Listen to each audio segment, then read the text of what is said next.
बात जो मैं कहना चाहूँगी वो यह है कि हमें अपनी देश की सेना पर गर्व है। उनके शौर्य, सामर्थ्य, पुरुषार्थ, साहस, पराक्रम, वीरता और बलिदान को मेरा शत शत नमन। हमारी सेना ने हमेशा मातृभूमि की रक्षा करी है और पूरी तरह समर्पित होकर करी है और इस समर्पण के भाव को हम सदैव अपनी सेना के कृतज्ञ हैं और रहेंगे। सेना हमारा अभिमान भी है और सेना हमारा सम्मान भी है। सभी सैन्य बल और सुरक्षा बल जो वीर गति को प्राप्त हुए, उन्हें हमारी भावपूर्ण श्रद्धांजलि।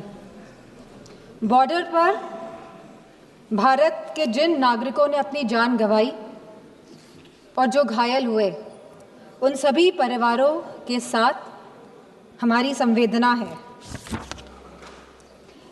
पहलगाम की जो आतंकवादी हमला जो 22 अप्रैल को हुआ,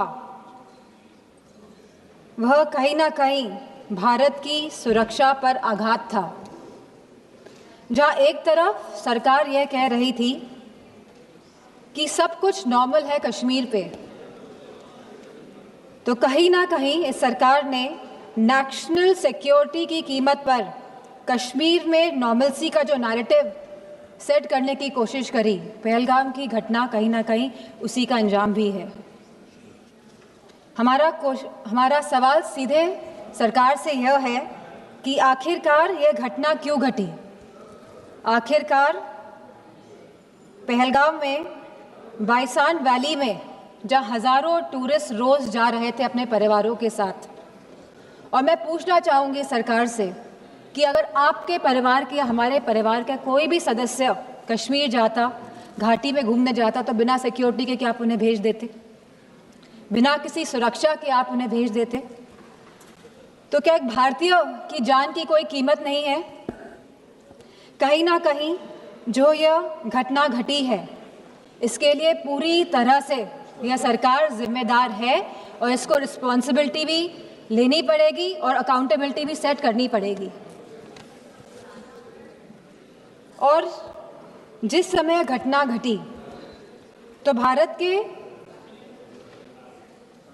भारत में अमेरिका के वाइस प्रेसिडेंट्स JD वांस भी यहाँ मौजूद थे, और जब भी इस तरह के VIP गेस्ट भारत में होते हैं तो हमेशा कश्मीर घाटी में सुरक्षा बढ़ाई जाती है।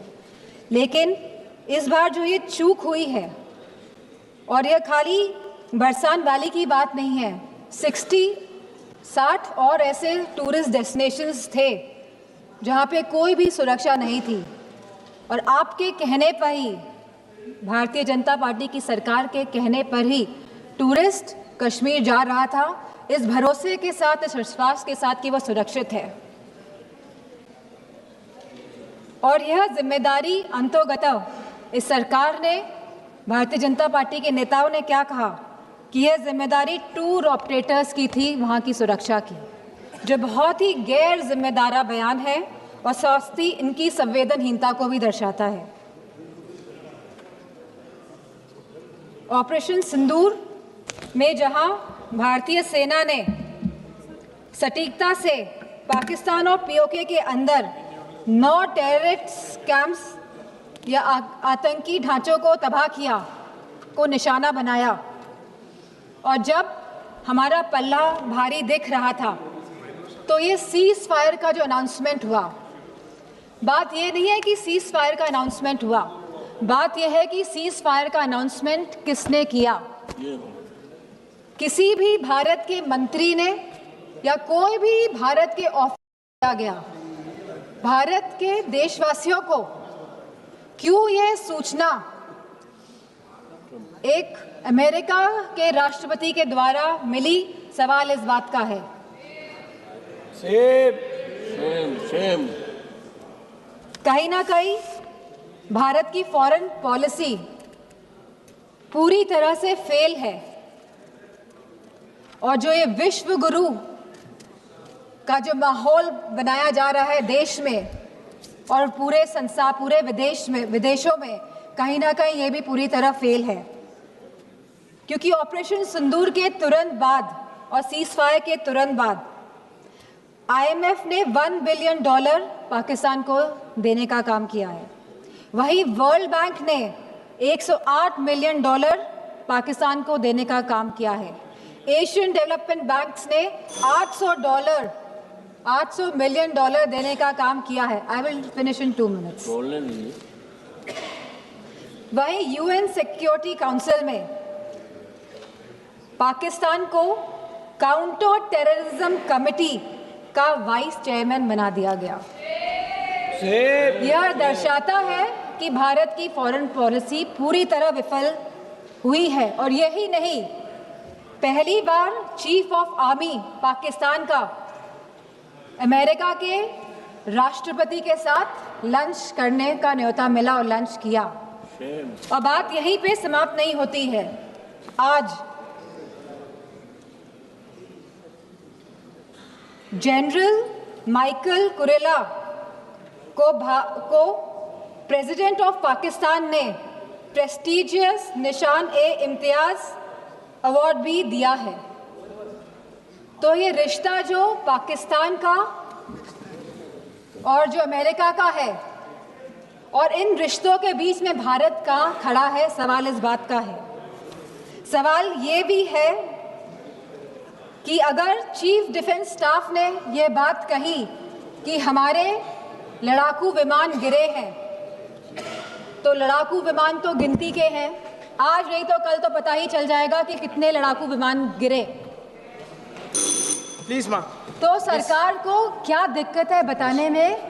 सर 2 मिनट्स कि please 1 minute, please conclude 1 only minute, 2 minutes last. 1 minute, 1 minute. कितने लड़ाकू विमान गिरे हैं, और ये लड़ाकू विमान जो गिरे हैं ये क्यों गिरे, ये भी सरकार को बताना पड़ेगा। सरकार पूरी तरह से, सरकार का इंटेलिजेंस फेलियर है।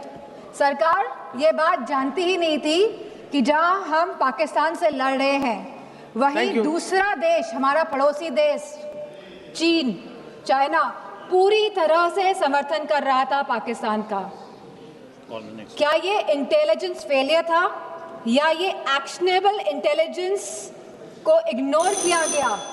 Please please please. तो मैं अपनी बात यहीं पे समाप्त करते हुए कहना चाहूंगी कि जो भारत का जो डिफेंस का बजट है, जो 1.9% ऑफ द GDP है, इसको बढ़ाया जाए, इसको 3% किया जाए, और वहीं अग्निवीर जैसी योजना को समाप्त किया जाए।